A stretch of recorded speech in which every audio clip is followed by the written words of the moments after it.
आप देख रहे हैं आपका अपना टेलीपीप्स टीवी चैनल, जहां पर मैं प्रिया पांडे आप सभी का एक बार फिर से स्वागत करती हूं। बात करने जा रही है कल टीवी पर टेलीकास्ट हो रहे आपके फेवरेट शो मेघा बरसेंगे की। चलिए, देर सही दुरुस्त सही मगर सच्चाई तो सामने आई।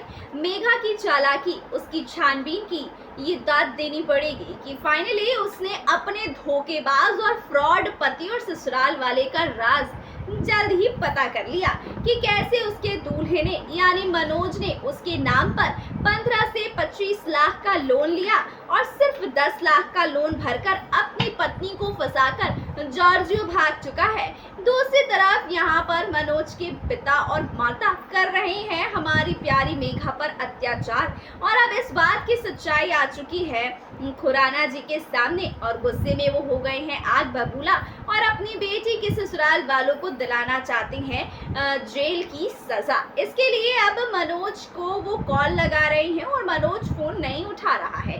अब उसकी सच्चाई कहीं ना कहीं मेघा और उसके पिता के सामने आ चुकी है और अब ये दोनों लोग मिलकर उस फ्रॉड दूल्हे को उसके केस की सजा देना चाहते हैं। मगर सोचने वाली बात यह है कि इतनी छानबीन करने के बावजूद भी मनोज नहीं गया और अब हमारे मनोज के पिता इन दो बीच हाथापाई का रखने वाले, जिसमें मनोज की वजह से उसके पिता की वजह से खुराना जी की तबीयत काफ़ी ज़्यादा बिगड़ जाने वाली है।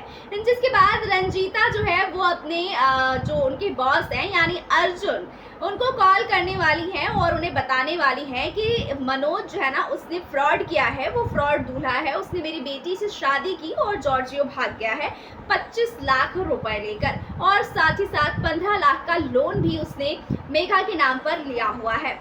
और अब अर्जुन के ना होश उड़ जाते हैं ये सब सुनकर कि मेघा जैसी पढ़ी लिखी होशियार लड़की कैसे मनोज जैसे फ्रॉडिये के चक्कर में आ गई और वो खुद को भी इस बात के लिए गिल्टी फील करता है कि मैंने मनोज की छानबीन की थी और आप लोगों को ओके किया था, तभी आप लोगों ने मेघा से मनोज की शादी कराई थी, इसलिए मेरी गलती और मैं इस गलती का पश्चाताप करूंगा।